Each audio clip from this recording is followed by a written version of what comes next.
बाटे बड़ी खुशहाल हो। कितना बताई सखी ससुर के हाल हो, जिंदगी कटत बाटे बड़ी खुशहाल हो।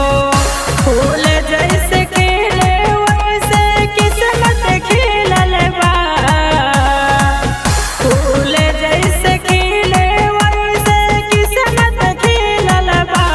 सखी रे सुख बहुते मिलेला, बतार साड़ी बिचना मिलल बा।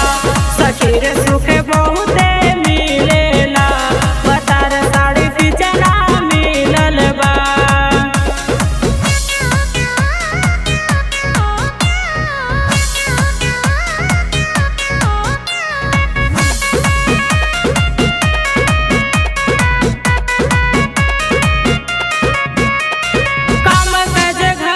के सभे उहे करे, सपा से ज्यादा अपना मेहरी पे मारे। काम बाजे घरवा के सभे उहे करे, सपा से ज्यादा अपना मेहरी पे मारे।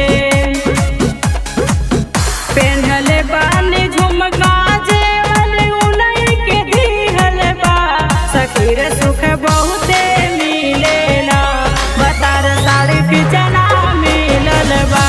सखी रे सुख बहुते मिलेला, बतार साड़ी बिचना मिलल बा।